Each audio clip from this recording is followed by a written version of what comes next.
I'm reading an essay I wrote about my dog. A lifetime of loving only one dog. Yesterday, after sharing the story of losing my dog Noelle in a dream, I received a lot of feedback. Among the responses, one particularly touching me. A netizen shared her experience, saying that once her dog, Xiaobai, went missing. She searched the streets for half an hour, but I couldn't find any trace of him. Finally, she broke down and cried uncontrollably in the middle of the street, but still forced herself to keep looking. She said it was at that moment she truly realized how important that dog was to her. I guess this netizen is probably a woman. As a man myself, I probably wouldn't cry in the middle of the street, but I can still clearly recall the sorrow I felt in the dream when I couldn't find my Noelle. So, could Noelle ever go missing? Let me share a story first. Once, we went to the beach to play. As we were leaving, I told her we were going home. Then I went to use the restroom. When I came out, Noelle was gone. I searched the entire beach but couldn't find her. Eventually, someone told me they saw a dog heading up the mountain trail.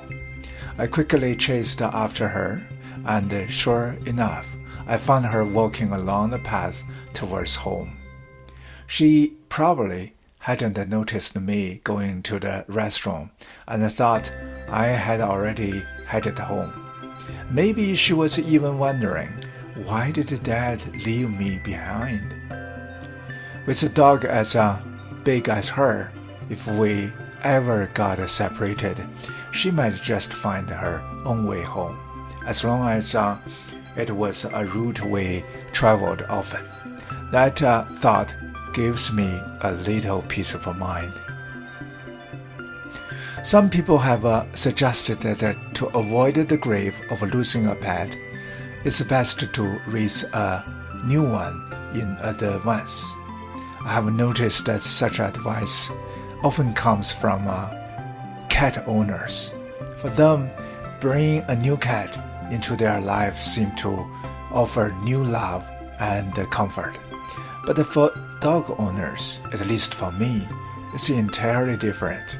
A dog is not just a pet. She is the dog, my dog. Noelle is still healthy and by my side.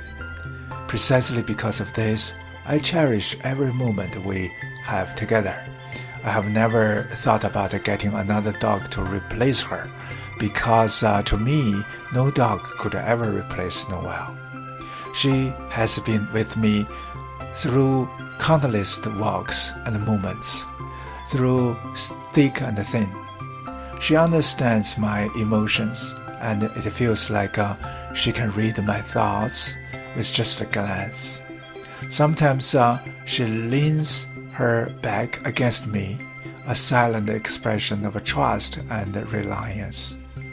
Sometimes she nudges my hand with her head, asking for a pet. Other times she bounces around, barking excitedly, letting me know she is hungry.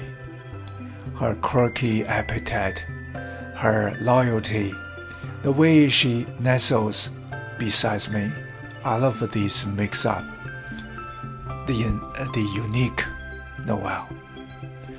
She's not a pet, she's a family member. I believe many dog owners share this sentiment. The bond and the trust dogs have with their family are starkly different from the independent nature of cats. While I may sound biased towards dogs, perhaps it's precisely this independence that makes cats so beloved by their owner. The ancient Chinese proverb said, The benevolent loves the mountains. The wise love water. Similarly, I think the benevolent love dogs. The wise love cats. Cats are independent, low maintenance, and easygoing, which is why cat owners often seem calm and composed. As for the dog owners, we may not seem so wise. Choosing to raise a dog means committing to long-term companionship.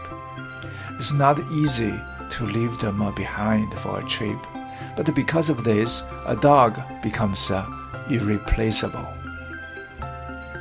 When I walk down the street, I'm always especially friendly to other people's dogs, finding them just as adorable as Noelle.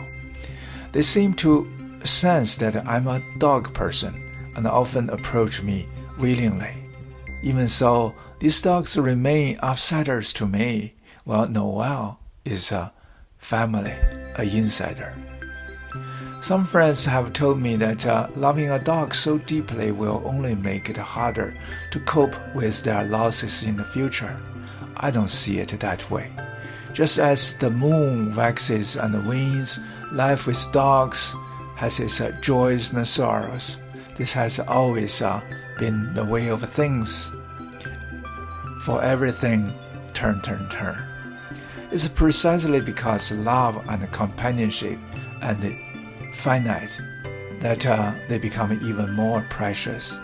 All we can do is cherish the present and treat each other well. As for the future, if Noelle is not with me anymore, I don't think I will ever raise another dog. The Chinese singer Li Zhongsheng once sung, "To love only one person in a lifetime." I would like to say, to love only one dog in a lifetime. Truthfully, I didn't plan to have a dog in the first place. We got Noelle because my son loved dogs. And that's how we have Noelle and how this bond began. She became my dog daughter and an irreplaceable part of my life. Because of her, I have read fewer books, perhaps, visited fewer places, and done fewer things, all while spending quite a bit of money. But when it comes to your children, including dog children, how could you ever complain? So, thanks for listening.